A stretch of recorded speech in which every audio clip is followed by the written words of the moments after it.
रायपुर आपको फिर से लिए चल रहे हैं। जेपी नड्डा यहां कार्यकर्ताओं को मंत्र दे रहे हैं। भारतीय जनता पार्टी आज के इस बूथ के महासम्मेलन में मंच पर उपस्थित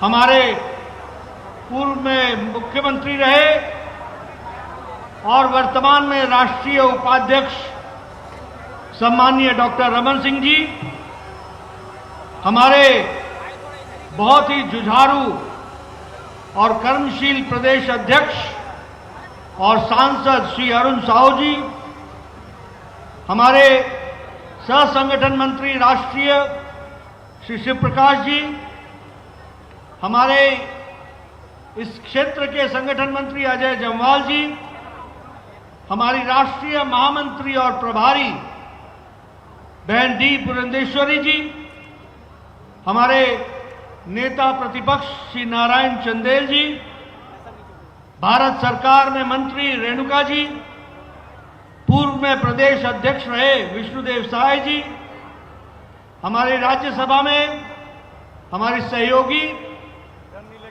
और पूर्व में महामंत्री रही बहन सरोज पांडे जी, सह प्रभारी नितिन नवीन जी, यहां के सांसद सुनील सोनी जी, हमारे ब्रिजमोहन अग्रवाल जी, रामविचार नेताम जी, धर्मलाल कौशिक जी, हमारे पूर्व नेता प्रतिपक्ष पुन्नूलाल मोहले जी, हमारे सभी वरिष्ठ साथीगण, हमारे राजेश मूणक जी, अजय चंद्राकर जी, उपस्थित सभी सांसदगण, विधायकगण, सभी प्रदेश के पदाधिकारी, जिला के अध्यक्ष, मंडल के अध्यक्ष और हमारे 23,000 बूथों से आए हुए हमारे सभी बूथ अध्यक्ष, यहां उपस्थित बहनों और भाइयों और मेरे मीडिया के, प्रिंट मीडिया, इलेक्ट्रॉनिक मीडिया के मेरे साथी, मेरा यह सौभाग्य है कि आज मुझे छत्तीसगढ़ पुण्य भूमि पर आने का सौभाग्य मिला है। और जब मैं पुण्य भूमि छत्तीसगढ़ की बात करता हूं तो मैं यह भी कहना चाहता हूं, जय जोहार, जय छत्तीसगढ़, जय जोहार। मित्रों, जब हम छत्तीसगढ़ में आए हैं तो मैं जय बूढ़ादेव, उसी प्रकार से दंतेवाड़ा में मां दंतेश्वरी, मां बमलेश्वरी, कौशल्या मां और कुदरगढ़ी मां और छत्तीसगढ़ के सभी देवी देवताओं को मैं नमन करता हूं, प्रणाम करता हूं और आशीर्वाद देता हूं। हम आज के दिन भगवान बाबा बिरसा मुंडा को भी नहीं भूल सकते, जिन्होंने विदेशियों के खिलाफ आवाज उठाई और हमारे आदिवासी भाइयों को एक आवाज दी। ऐसे भगवान बिरसा मुंडा को भी मैं नमन करता हूं। मित्रों, हम जब यहां आए हैं तो महामाया मंदिर को भी और माता जी को भी मैं नमन करता हूं। यह वीर भूमि है।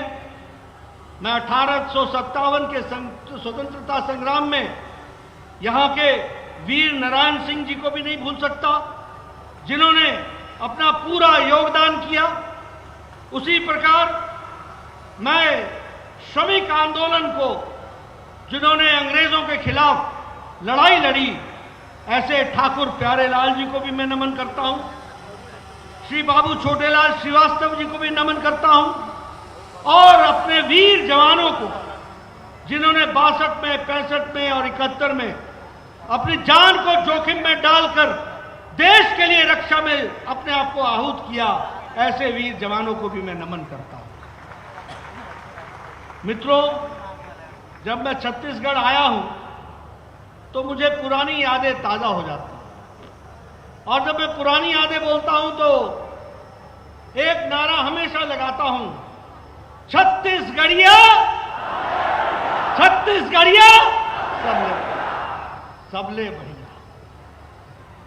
यह मैं इसलिए कहता हूं, कहने के लिए नहीं कहता। मुझे यहां प्रभारी रहने का मौका मिला, मैं 5 साल यहां प्रभारी रहा। कोई जिला नहीं है, कोई विधानसभा नहीं है जहां मुझे कार्यकर्ताओं से मिलने का मौका नहीं मिला। और उनसे मिलने के बाद मुझे मौका मिला, मैंने 2 विधानसभा के चुनाव लड़ाए, 1 लोकसभा का चुनाव लड़ाया। भारतीय जनता पार्टी सफल हुई। लेकिन मैं जब ये कहता हूं तो पूरे ठोक बजा के कहता हूं कि छत्तीसगढ़िया सबसे बड़ी। मित्रों, ये मैं इसलिए कहता हूं क्योंकि आपने जिस तरीके से राष्ट्र में अपने आप को आहुत किया है राष्ट्र के कार्य के लिए, उसको देश भूल नहीं सकता। और आज जब मैं यहां आया हूं तो मैं ये भी गौरव के साथ कह सकता हूं, मैं उस पार्टी का अध्यक्ष हूं, मैं उस पार्टी का कार्यकर्ता हूं और मेरे सामने बैठे हुए वो पार्टी के कार्यकर्ता हैं जो छाती ठोक के गौरव से कह सकते हैं कि छत्तीसगढ़ अगर राज्य बना तो वो श्रीमान भारत रत्न अटल बिहारी वाजपेयी के कारण बना और भारतीय जनता पार्टी का। हम ये कह सकते हैं कि एक विचार था कि छत्तीसगढ़ अलग राज्य बनना चाहिए और वो देन अटल जी ने दी हम लोग।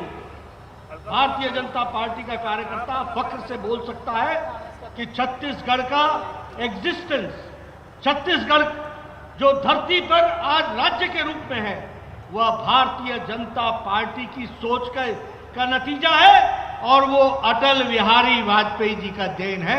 इसको हमको याद रखना चाहिए।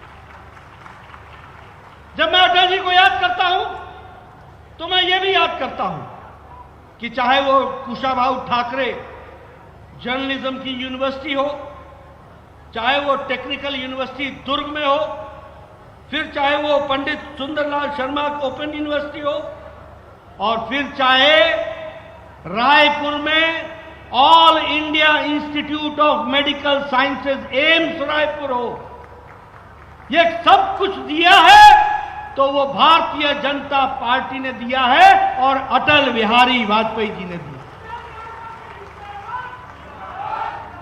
हम गौरव के साथ बोल सकते हैं। मित्रों,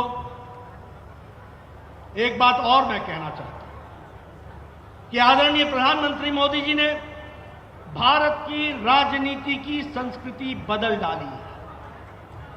राजनीति की संस्कृति बदल गई। एक समय था जब भूपेश बघेल जैसे लोग भाई भाई से लड़ाते रहे हैं, जब भूपेश बघेल जैसे लोग इलाके को इलाके से लड़ाते रहे, जब जाति के नाम पर वोट मांग करके समाज को खंडित करते रहे, जब भ्रष्टाचार के सहारे लोगों को गुमराह करते रहे हैं।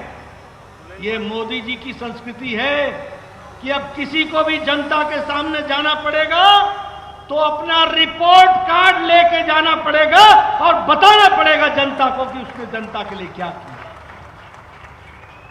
और इसीलिए मैं ये कह सकता हूं कि मोदी जी ने रायपुर में, अमृत में हजारों करोड़ रुपए लगा करके स्मार्ट सिटी, 1 नहीं, 2 नहीं, 3 नहीं, 9 स्मार्ट सिटी बनाने का काम हजारों करोड़ रुपए से किया है तो नरेंद्र मोदी जी ने किया है। फिर चाहे वो अंबिकापुर हो, बिलासपुर हो, भिलाई हो, दुर्ग हो, जगदलपुर हो, कोरबा हो, राजगढ़ हो, रायपुर हो, राजनांदगांव हो, सबकी तस्वीर बदलने का काम रमन सिंह जी की सरकार में, उनके नेतृत्व में तस्वीर बदलने का काम चल रहा था। मैं आज आ रहा था, मैंने पूछा ये क्या, कौन सी बिल्डिंग है? बोला ये मल्टी स्टोरीड पार्किंग है। मैंने कहा ये कब बना ये? तो हमें पता चला कि बना तो रमन सिंह के जमाने में था, भूपेश के आने से रुक गया है। यानी फुल स्टॉप, ब्रेक लगाने का काम। मैंने पूछा ये स्काईवे, ये स्काई वॉक, बोले ये हमारे टाइम में बन रहा था, आजकल इसका काम रोक दिया गया है और इसको तोड़ने का भी निर्देश देने की बात हो गई। मैं ठीक बोल रहा हूं रमन सिंह जी? मैं ठीक बोल रहा हूं? अब आप बताइए, ऐसे लोगों को सरकार में रहने देना है क्या? ऐसे लोगों को रहने देना है क्या जो खुद तो स्काई डाइव करे, स्काई राइज करे